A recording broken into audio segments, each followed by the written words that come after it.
민주당의 민영배 의원이 한 장관의 비대위원장 설을 두고 국민의힘은 불임정당이라고 썼다가 이 논란이 일자 삭제하는 일이 있었습니다. 대선 후보도 검찰, 비대위원장도 검찰에서 모셔온다고 불임정당이 쪽팔리지도 않느냐. 검찰의 힘으로 바꿔라라고 자체적인 후보나 비대위원장을 못 낸다라며 이른바 이제 검찰에서 꼬아오냐라는 의미로 불임정당이라고 비판했습니다. 하지만 정치권에서 더 이상 이 불임정당이라는 표현은 쓰지 않죠. 그 이유는 시청자분들께서 더 잘 아시리라 봅니다. 민영배 의원은 그걸 간과한 것 같습니다. 뒤늦게 의식한 듯 저 당은이라고 표현을 수정했습니다. 그런데 송영길 전 대표가 지난 대선 당시 불임정당이라고 했다가 사과한 바도 있었습니다. 들어보시죠. 윤석열, 최재형 다 용병들이잖아요. 네. 자신들이 지금 공격하고 있는 문재인 정부에 의해서 키워진 사람을 지금 데려다가 지금 용병으로 쓰는 거잖아요.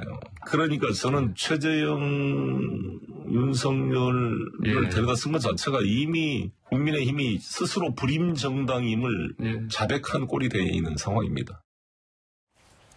당시에 이 여성들과 뭐 남녀를 불문하고 이 불임정당이라는 표현 자체가 문제가 있다라는 지적이 많았습니다. 송 전 대표 사과한 바 있죠. 그런데 민영배 의원이 그 표현을 이번 글로 쓴 겁니다.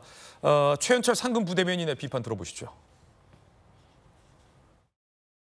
막말이 일상과 상식이 된 민주당의 민영배 의원이 또 한 번 막말을 과시했습니다. 그래놓고 글 수정 과정에서 조작이 서툴러 벌어진 일이라며 처음부터 불임정당, 반쪽 정당이라는 표현을 쓰려고 했던 것은 아니다 라는 말도 안 되는 변명은 더욱 기가 찰 노릇입니다.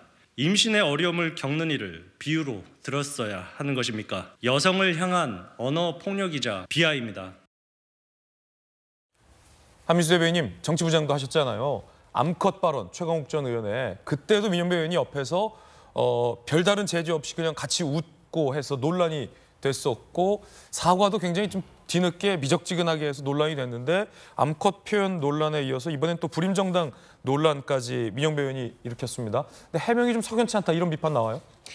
정치인의 그래서 말과 글은 엄중하죠. 엄중하죠. 그럼요. 글을 쓸 때도 뭐 저는 지금 뭐 현역이 아니니까 제가 SNS 글을 제가 직접 씁니다마는 쓸 때도 정말 지웠다 썼다 여러 번 합니다. 받아들이는 국민이 어떻게 보실지가 중요하기 때문에 제가 저기 예전에 이제 어릴 때 정치부 기자를 할 때는 대선 후보를 내지 못하거나 뭐 좀 자생적으로 좀 지탱하기 어려운 정당을 비유할 때 예전에. 이런 표현을 좀 썼었어요. 맞습니다. 네, 썼는데 지금은 시대가 바뀌었죠. 성인지 감수성도 있고 저는 저 비판이 나올 수밖에 없다고 봅니다. 그래서 아마 민영배 의원도 바로 지운 것 같으니까 또 송영길 전 대표도 이런 표현 썼다가 사과까지 하셨다고 하니까 이런 표현들을 좀 자중할 필요가 있다 이런 얘기를 드리면서 앞에 질문 있었던 것이 못한 얘기가 있으니까 네. 하면은 저는 그 집권당이 이제 저기 윤석열 정부가 출발한 지가 한 1년 7개월인데 그 사이에 지도 체제가 몇 번 바뀌었는지 세다가 포기한 사람들이 많아요. 한 5번이라는 얘기도 있고 7번이라는 얘기도 있습니다. 그 정도로 집권당이 야당이 선거에 진 야당이 그 지도 체제 가지고 분란이 일어나는 경우는 제가 왕왕 봤습니다만 집권당이 이렇게 지속적으로 계속 당대표를 바꾸고 또 비대위원장하고 하는 거는 본 적이 없습니다. 지금은 제발 좀 안정이 됐으면 좋겠다. 상대당에 있지만 국민들 민생을 챙기는 여당이 안정돼야 되고 그럼에도 불구하고 아무리 급해도 그 이순신 장군을 한동훈 장관을 비유하는 건 좀 과하다.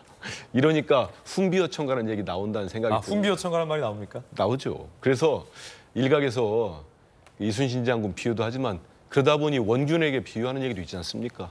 또 원균은 조선 수군을 다 말아먹어버렸어요. 그렇기 때문에 지금은 한동훈 장관은 우리 민주당 입장에서는 많은 국민도 비슷할 거예요.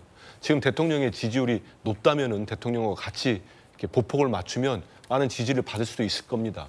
하지만 그렇지 않은 상황에서 특히 집권 3년차 선거는 정권 심판 선거가 될 수밖에 없는데 여기다가 대통령의 아바타, 분신, 이인자, 윤석열 대통령과 거의 뭐 같은 그 사람으로 취급되고 있는 한동훈 장관을 비대위원장을 세운다.